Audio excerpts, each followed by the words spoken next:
எதுவுமே பிடிக்கலமா. இந்தா. விஜய் விஜய், ஐயோ, நானே பண்ணி சமாளிச்சிடலான்னு தான் இருந்தேன். ஆனா அடமான வைக்கிறதெல்லாம் எனக்கு பழக்கம் இல்ல. அவங்க ஏதாவது ஏமாத்திடுவாங்களோன்னு பயமா இருக்கு. உனக்காக நான் அதை பண்றேன். ஆனா இதோட அவ சகவாசத்தை தலைமொழிகிறவன்னு எனக்கு சத்தியம் பண்ணி கொடுக்கணும்.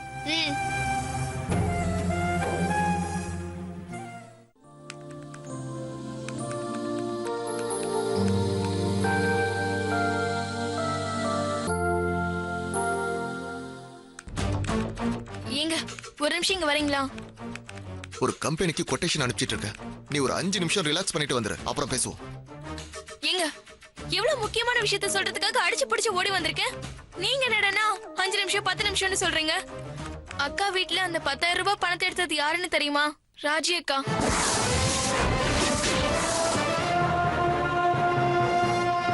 என்னது, உங்க ராஜி அக்காவா? ஆமாங்க. நீ ராஜி அக்கான்னு சொல்றது யாரோ ஆட்டோ டிரைவரை லவ் பண்ணி வீட்டை விட்டு ஓடி போய் கல்யாணம் பண்ணிக்கிட்டாங்களே, அவங்கள தானே?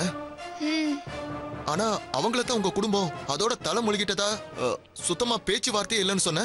அப்படிதாங்க நானும் நினைச்சிட்டு இருந்தேன்.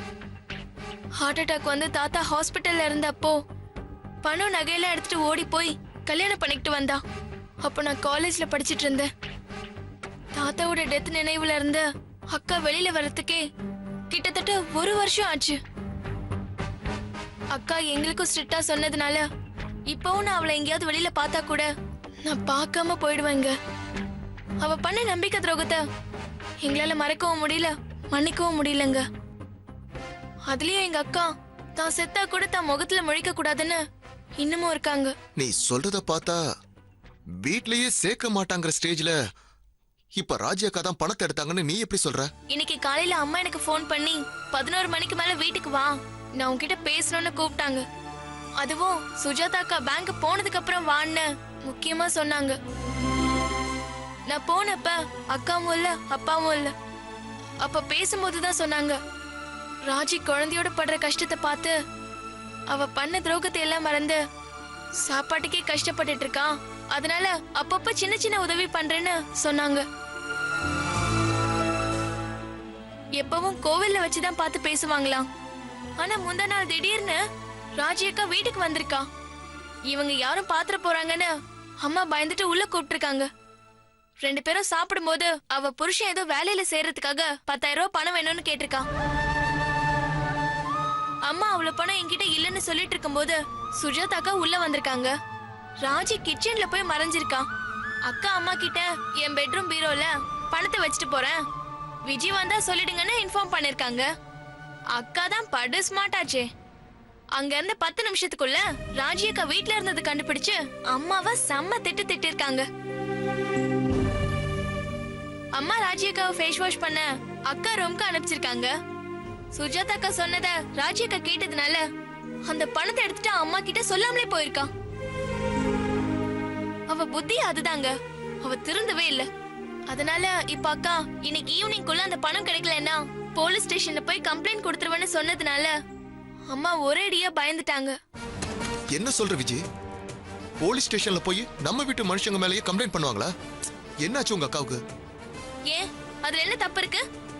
அக்காவோட பணத்தையே வீட்டு மனுஷங்க கேட்காம கொல்லாம திருடுறது தப்பு இல்லையா? அத பத்தி போலீஸ்ல சொல்றது மட்டும் தப்பா? சரி, உங்க அம்மா இத பத்தி உங்க அக்கா கிட்ட பேச சொல்லிருக்காங்களா? நான் இல்ல, கடவுளே வந்தாலும் தப்புன்னு சொல்ற டைப் அக்கா. அம்மா இந்த விஷயத்த எந்த விதமான அசிங்கமோ அவமானமோ இல்லாம முடிச்சிடணும்னு நினைக்கிறாங்க. அதனால என்கிட்ட அவங்க வச்சிருந்த ஒரு செயினை கொடுத்து இத அடகு வச்சு பணத்தை கொண்டு வான்னு கேட்டாங்க. இந்த விஷயத்த யார்கிட்டயும், ஏன் உங்ககிட்ட கூட சொல்ல வேண்டாம், நம்ம குடும்ப அசிங்கத்தை நாமளே சொல்லி அசிங்கப்படுத்திக்க வேண்டாம்னு சொன்னாங்க. விஜய், எனக்கு என்னவோ இந்த விஷயத்துல தலையிட வேணாம்னு தோணுது. பேசாம இந்த செயினை திருப்பி கொடுத்துரு. நாளைக்கு சுஜாதா அக்காவுக்கு தெரிஞ்சா பெரிய பிரச்சனை ஆயிரும். நீதானே அன்னைக்கு சொன்ன இனி நம்மளால அவங்களுக்கு ஒரு சின்ன வருத்தம் கூட வரக்கூடாதுன்னு. நீங்க சொல்றது ரைட் தாங்க. அம்மா சொன்னதும் எனக்கும் வேண்டான்னு தான் தோணுச்சு. ஆனா அம்மாவோட முகத்தை நேர்ல பார்க்கும் போதுதான் இந்த விஷயத்துல அவங்க மனசளவுல எந்த அளவுக்கு பாதிக்கப்பட்டிருக்காங்கன்னு எனக்கு புரிஞ்சுதுங்க. என் 2 கையை பிடிச்சிக்கிட்டு இது உன் காலா நினைக்கிறேன்னு சொன்னதும் என்னால மறுத்து பேச முடியலங்க. என்ன இருந்தாலும் அவங்க என் அம்மாங்க.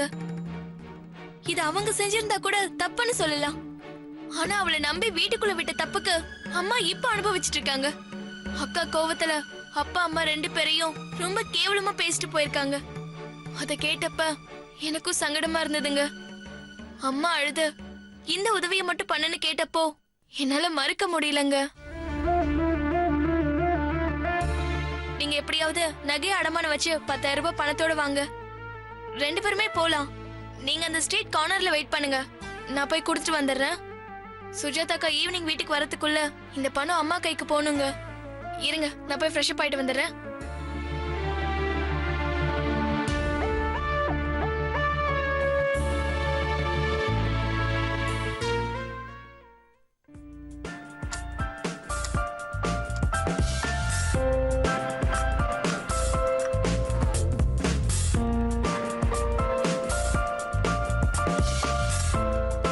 டீ கடைக்கு போய் கண்ட எண்ணெயில சுட்ட பஜ்ஜியை சாப்பிடறதை விட இந்த மாதிரி ஹெல்த்தியா ஒண்டர் கேக் சாப்பிடுறது நல்லா தான் இருக்கு.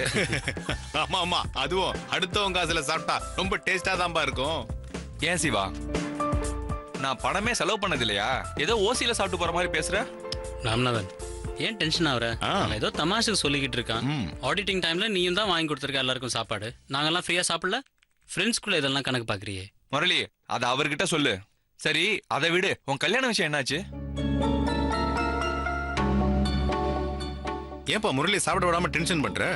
அவன் கன்ஃபார்ம் ஆனா சொல்லாமலா இருப்பான். என்ன முரளி? Of course. ஆமா சார், மேடம் கொடுக்க சொன்னாங்க. இந்த என்விஆர் சார். இல்ல பரவாயில்ல, இருக்கட்டும் சார். இதுக்கப்பா. Thank you sir. ஏன் முரளி, உனக்கு எவ்வளவு பட்டாலும் புத்தி வராதா? அவன் பாம்புன்னு தெரிஞ்சு பால் வாக்குற. டேய், நம்ம 3 பேரை உட்காந்து சாப்பிடும்போது அவன் ஃபைலை வச்சுட்டு போறான். கட்டசிக்காக ஒன்று கொடுத்தா என்ன குறைஞ்சிட போகுது? அவனும் ஹாப்பியா ஃபீல் பண்றான்ல. கேக்ல என்ன அசிங்கமா இருக்காது? ஏன் பேச மாட்ட? காலையில அவன் என்கிட்ட சொன்னதை கேட்டா இப்பவே அவனை கூப்பிட்டு காய்ச்சி மூச்சுன்னு கத்துவ. இப்படி புத்தர் மாதிரி அகிம்சையா பேச மாட்டேன். முரளி, போன வாரம் என்விஆர் மச்சாங்கிட்ட இருந்து 1 லட்ச ரூபா கடன் வாங்கினல, அதான்ப்பா அவன் மச்சான்னு சொல்லிக்கிட்டு திருப்பதி லெட்டர் கொடுக்குற மாதிரி மஞ்சள் பையில சுத்தி பணம் கொடுத்தானே. அதை ஏன்டா ரீவைண்ட் பண்ணி ஞாபகப்படுத்துற? அதுக்கு என்ன இப்போ? இல்லப்பா, அந்த பணத்தை நீ உனக்காக வாங்கலையா, மேனேஜர் மேடத்துக்காக வாங்கினியா? நாக்கு குசாம அபாண்டமா போய் சொல்றான்.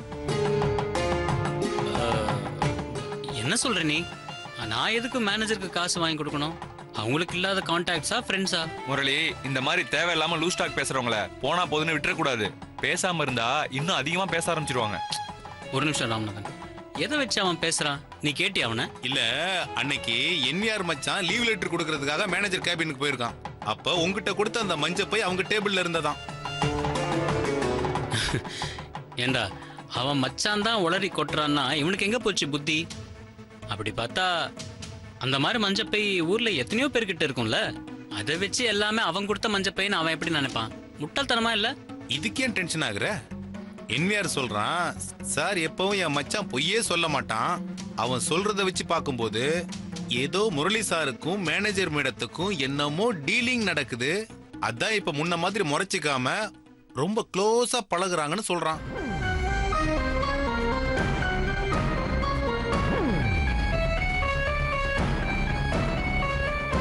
இல்ல, இப்போ கோவப்பட்டா எல்லாம் தப்பாயிடும். இது வேற மாதிரி தான் டீல் பண்ணணும். ஏண்டா, இப்போ இவ்வளோ பேசுறியே, உனக்கு எல்லா விஷயம் தெரியும்ல. அவனை நல்லா திட்டி புத்தி சொல்ல வேணாம்? நிஜமாவே சொல்றேன், இடியட்ஸ்டா அவங்க. சொல்லாமலா இருப்பேன்? நல்ல செருப்பால் அடிச்ச மாதிரி சொல்லி அனுப்புனேன். இப்ப கூட இந்த விஷயத்த உங்ககிட்ட சொன்னது அவன் விஷயத்துல நீ டிஸ்டன்ஸ் கீப் அப் பண்ணணுங்கிறதுக்காக தான். இனிமேலாவது மத்தவங்க பேச்ச கேளுன்னு. வரேன்.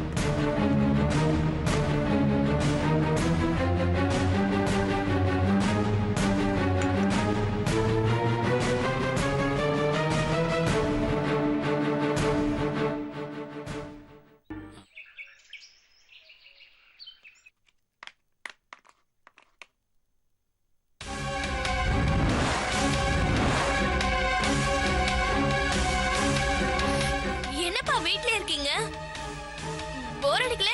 எங்கேயும் வெளில போலையா? Well, good good good good question. வீட்லயே சுவாரஸ்யமான விஷயங்கள் நடக்கிறப்போ நான் எதுக்கு வெளியில வெயில்ல போகணும்? அதான் இங்கே இருந்துட்டேன். I am expecting interesting things to happen. அம்மா நில்லு. என்னது பையில? எதுக்குப்பா கேக்குறீங்க? என்னம்மா செல்லம், நீ என்ன எங்கேயாவது போகலன்னு கேட்டப்போ நான் அதை தப்பாக எடுத்துக்கிட்டேன். நீ ஏன் இதுக்கு போய் இவ்வளவு சீரியஸ் ஆகுற? அம்மா வெங்காயம் தக்காளி வாங்கிட்டு வர சொன்னாங்க, அதான் வாங்கிட்டு வந்தேன். ஓ, அதான் மத்தியானம் போகும்போது கோடுவெல்ல சொல்லிட்டு போனியா? இல்ல, 1 கிலோ வெங்காயம் தக்காளி வாங்கிட்டு வர்றதுக்காக அவ்வளவு தூரம் போயிட்டு நீ திரும்பி வரணுமா? நம்ம வீட்டு தெருமுனையிலேயே 1க்கு 2 காய்கறி கடையை வச்சுட்டு ஓட்டிக்கிட்டு இருக்கான். இதுக்கெல்லாம் மேல வீட்லயே வெட்டியா ஒருத்தர் இருக்கும்போது ஒன்ன ஸ்பெஷலா வாங்கிட்டு வர சொல்லியிருக்கானா? ஹைபிரிட் தக்காளியோ?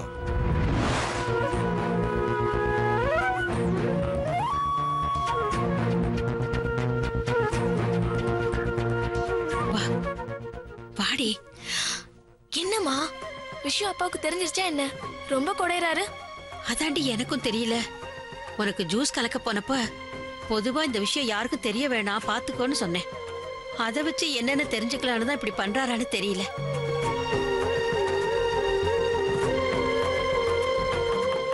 சரிம்மா, ஜாக்கிரதை. சுஜாதாக்காவுக்கு இந்த விஷயம் தெரிஞ்சது நாம செத்தோம்.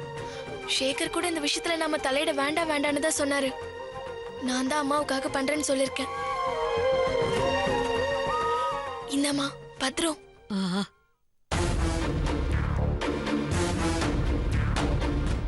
சீக்கிரமா. சரிம்மா, நான் கிளம்புறேன். இப்போதைக்கு அப்பா வாய்க்கு ஒரு பூட்டு போட்டு போறேன். வரேம்மா. சரி. அப்பா, அன்னைக்கு நீங்க கேட்டப்போ பொருள் ஏதாவது கேளுங்க வாங்கி தரேன்னு சொல்லிட்டு போயிட்டேன். ஆமா. அப்புறம் மனசுக்கு ஏண்டா அப்படி சொன்னோன்னு ரொம்ப கஷ்டமா இருந்ததுப்பா. சேகரும் ரொம்ப வருத்தப்பட்டாருப்பா. இந்தாங்கப்பா, செலவுக்கு வச்சுக்கோங்க. தேங்க்யூ செல்லம், தேங்க்யூ தேங்க்யூ தேங்க்யூ. இப்போ புரியுதா நான் ஏன் வெளியில போகலன்னு? போயிருந்தா சொலைய அந்த 500 ரூபாய் கிடைச்சிருக்குமா? சரி, நான் வரேன்ப்பா. அம்மா, அடிக்கடி வீட்டுக்கு வாமா. அப்பதான் உங்க அம்மாவுக்கு ஹைபிரிட் தக்காளி வாங்கி கொடுக்கலாம்.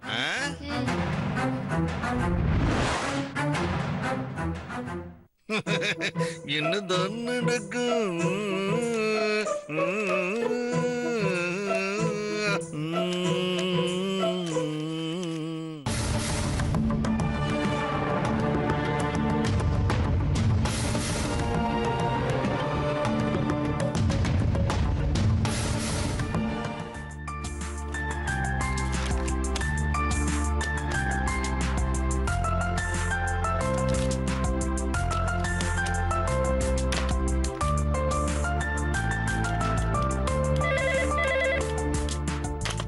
ஹலோ மிஸ்டர் முரளி, கொஞ்சம் கேபினுக்கு வந்துட்டு போறீங்களா? Yes ma'am.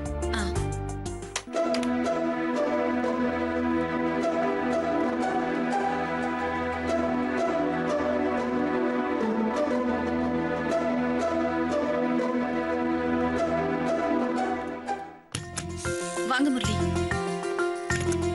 உட்காருங்க. சொல்லுங்க மேம். மிஸ்டர் முரளி, நான் ஒரு பர்சனல் வேலையா வீட்டுக்கு அர்ஜென்ட்டா போகணும். பத்மா கிட்ட ஒரு ஓவர்சீஸ் டிராஃப்ட் ரெடி பண்ண சொல்லியிருக்கேன். நீங்க அதை பார்த்துட்டு அனுப்பிச்சிடுங்க.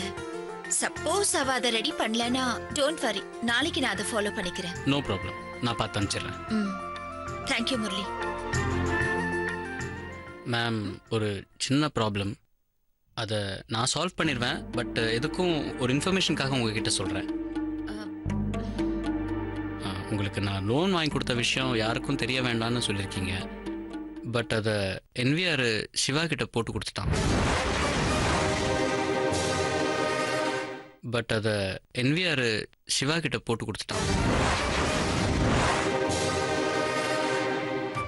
அச்சச்சோ, சிவா கிட்டயா? முதல்ல என்விஆருக்கு எப்படி இந்த விஷயம் தெரிஞ்சது? என்விஆர் மச்சான் மஞ்சப்பையில் பணம் கொடுத்துட்டு போனால, அதை நான் உங்ககிட்ட கொடுத்துட்டு போயிட்டேன். அது டேபிளே வச்சுட்டு இருப்பீங்க போல. ஈவினிங் என்விஆர் மச்சான் திரும்பி பேங்க்குக்கு வந்து உங்களை மீட் பண்ணியிருக்கான். ஆமாமா, இங்க வந்திருந்தாங்க.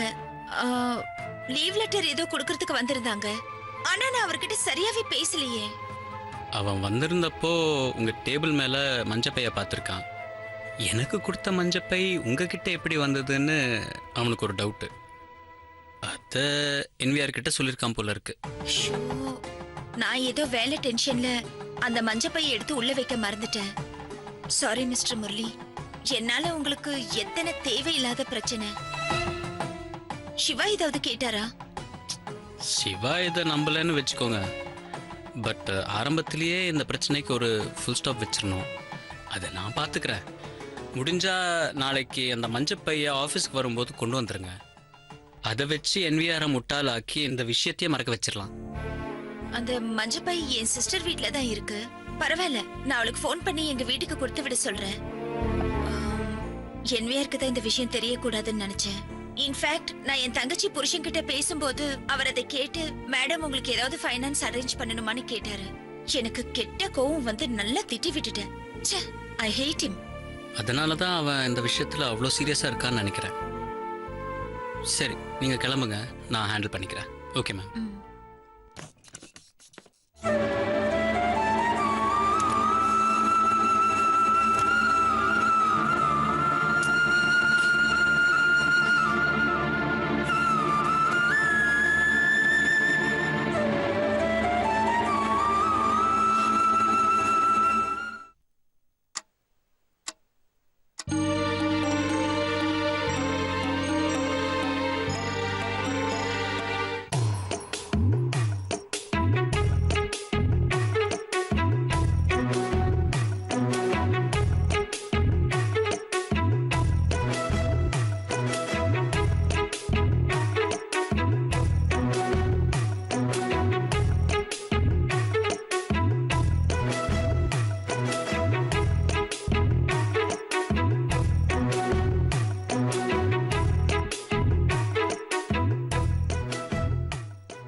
என்னம்மா, யாரோ ஸ்ட்ரேஞ்சர் வீட்டுக்குள்ள வந்த மாதிரி பாக்குறீங்க?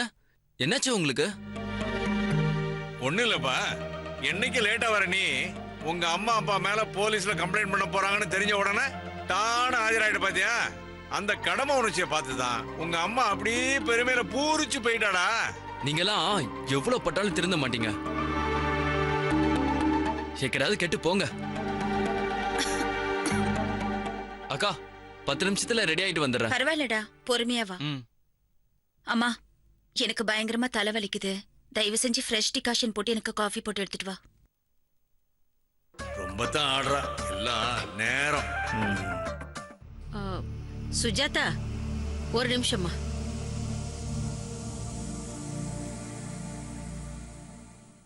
இந்தாமா, இதுல பணம் 10,000 ரூபாய் இருக்கு.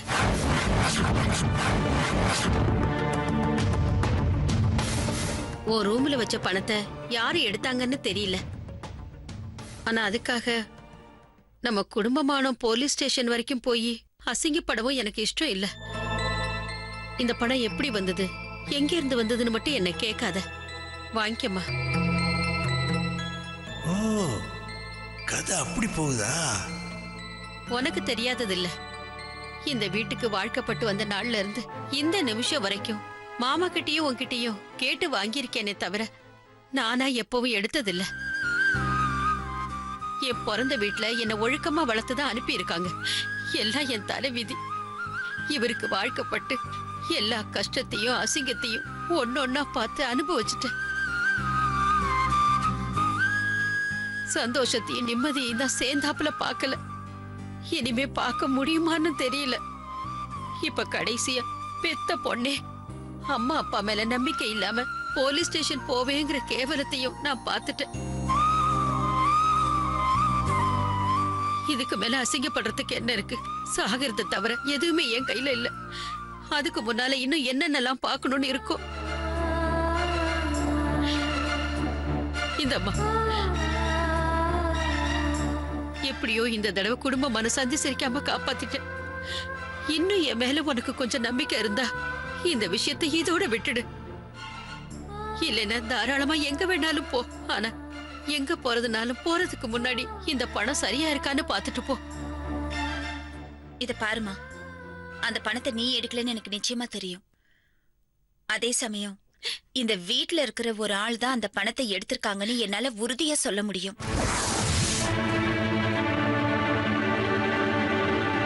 கொஞ்ச நேரத்துக்கு முன்னாடி சொன்னியே, இந்த வீட்டுக்கு வந்ததுல இருந்து கஷ்டத்தையும் அவமானத்தையும் அனுபவிச்சுட்டு இருக்கேன்னு. அதே கஷ்டத்தை தானே நானும் அனுபவிச்சுட்டு இருக்கேன். இன்ஃபேக்ட் தாத்தா போனதுல இருந்து என்னோட சந்தோஷத்தை எல்லாம் தூக்கி போட்டுட்டு உங்க எல்லாருக்காகவும் எந்த குடும்பத்துக்காகவும் நான் உழைச்சிட்டு இருக்கேன். இன்னும் எத்தனை நாள் தான் இப்படி பண்ண போறேன்னு எனக்கு தெரியல. அப்படி பார்த்தா அந்த சந்தோஷம் நிம்மதி எனக்கும் இல்லையேம்மா. உன்னை மட்டும் இந்த வீட்ல இருக்கிற எல்லாரும் புரிஞ்சுக்கோங்க. யார காப்பாத்துறதுக்காக இவ்ளோ கஷ்டப்பட்டு இந்த பணத்தை ரெடி பண்ணியும் அவங்கள கூடிய சீக்கிரத்துல நான் கண்டுபிடிச்சிடுவேன்.